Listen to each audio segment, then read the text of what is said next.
Hari merdeka, pusaran bangsa, hari lahirnya bangsa Indonesia. Merdeka, sekali merdeka tetap merdeka. Hai, welcome to the PS YouTube channel. Jadi di video ini aku mau menceritakan ke kalian kisah para pahlawan yang menolak menikah untuk demi kemerdekaan Indonesia. Dan di sini juga aku mau menceritakan kisah cinta para pahlawan yang berakhir menyedihkan. Oke Cin, kalau kalian penasaran bagaimana kisahnya, keep watching. Para pahlawan Indonesia Cin sudah merelakan hidup dan matinya untuk memerdekakan negara Indonesia. Mereka terus berjuang melawan penjajah sampai-sampai Cin mereka melupakan yang namanya menikah.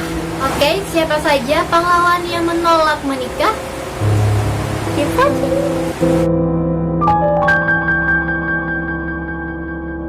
Proklamator Muhammad Hatta memiliki nazar tidak akan menikah jika Indonesia belum merdeka. Saat berusia 41 tahun, Pak Muhammad Hatta belum kunjung menikah. Nah Cin, karena Pak Muhammad Hatta tidak kunjung menikah, ini menyita perhatian dari sahabatnya yaitu Pak Soekarno. Karena melihat sahabatnya tidak kunjung menikah, Pak Soekarno mencarikan pendamping untuk Pak Hatta. Akhirnya Cin, Bung Karno mendatangi rumah keluarga Nyonya Rahim di Bandung, Jawa Barat. Dalam kunjungan itu Cin, Bung Karno bertanya kepada Nyonya Rahim, gadis mana yang tercantik di Bandung? Nah karena pertanyaan itu Cin, Nyonya Rahim ini bingung dan akhirnya dia menyebutkan sejumlah nama. Dia menyebutkan putri dari Ibu Dewi Sartika, putri dari Dr. Samjudo yang terkenal di Bandung, atau Mike, kerabat dari dokter itu. Nah Cin, 3 bulan setelah merdeka, Bung Karno ini mendatangi lagi rumah Nyonya Rahim di Bandung. Soekarno langsung mengutarakan maksudnya datang di rumah tersebut untuk melamar anak dari Nyonya Rahim ini. Nah Cin, Nyonya Rahim ini memiliki seorang putri yang bernama Rahmi. Bung Karno melamar Rahmi untuk temannya, Bung Hatta. Bagi keluarga Nyonya Rahim, Bung Karno dan Bung Hatta ini bukan orang asing Cin. Semua anak Nyonya Rahim ini memanggil kedua tokoh tersebut dengan sebutan Om Karno dan Om Hatta. Nah saat itu Cin, Bung Hatta sudah berusia 43 tahun, sedangkan Rahmi baru berusia 19 tahun. Nah karena terpaut usia 24 tahun, Nyonya Rahim ini mempertimbangkannya. Nah Cin, Rahmi bertemu Bung Karno dan saat itu Cin, Rahmi merasa ketakutan. Dan Cin, Bung Karno berusaha untuk menenangkan Rahmi sambil mengatakan Hatta itu orang baik, dia pemimpin yang baik dan dia juga sahabat saya yang baik. Penjelasan dari Bung Karno tersebut membuat Rahmi mengerti dan menerima lamaran tersebut. Selain itu Cin, Rahmi menilai Bung Hatta sebagai orang yang pintar yang menjalankan syariat agama dengan baik. Tepat pada bulan November 1945, Rahmi menikah dengan Bung Hatta di Megamendung Puncak Jabar. Gadis keturunan Jawa Aceh ini tidak pernah menyangka kalau dialah yang menjadi istri dari wakil presiden pertama Indonesia. 3 kali jatuh cinta, Tan Malaka memilih untuk memerdekakan negara Indonesia dibanding menikah. Tan Malaka tidak mau menikah karena buatnya menikah hanya membelokkannya dari perjuangan. Tan Malaka pernah jatuh cinta kepada siswi di sekolahnya yang bernama Syarifah Nawawi. Cinta dari Tan Malaka bertepuk sebelah tangan. Sudah 3 kali Tan Malaka mengungkapkan cinta kepada Syarifah, tapi Syarifah menolak. Dan akhirnya Cin, Syarifah memilih untuk menikah dengan Bupati Cianjur yang saat itu sudah memiliki 5 orang anak yang bernama RAA Wiranata Kusuma. Hingga akhir hayatnya, Tan Malaka tidak menikah, ia lebih mementingkan memperjuangkan kemerdekaan Indonesia ketimbang percintaan. Nah Cin, berikutnya aku akan menceritakan ke kalian kisah cinta para pahlawan yang berakhir menyedihkan. Kisah cinta Letnan II CZI Pire Tendean dengan Rukmini berawal dari teman-temannya yang menjodohkan mereka. Pire memang dikenal memiliki paras yang tampan yang banyak digandrungi wanita.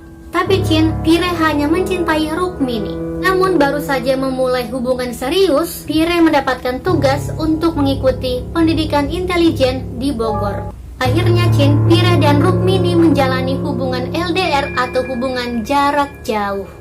Dan akhirnya Chin, Pire memantapkan hati untuk melamar Rukmini dan dia menulis surat untuk keluarganya memohon restu untuk menikah. Pada tanggal 31 Juli 1965, Pire mendatangi calon mertuanya untuk melamar Rukmini secara resmi. Dan hari pernikahan mereka disepakati pada bulan November tahun yang sama.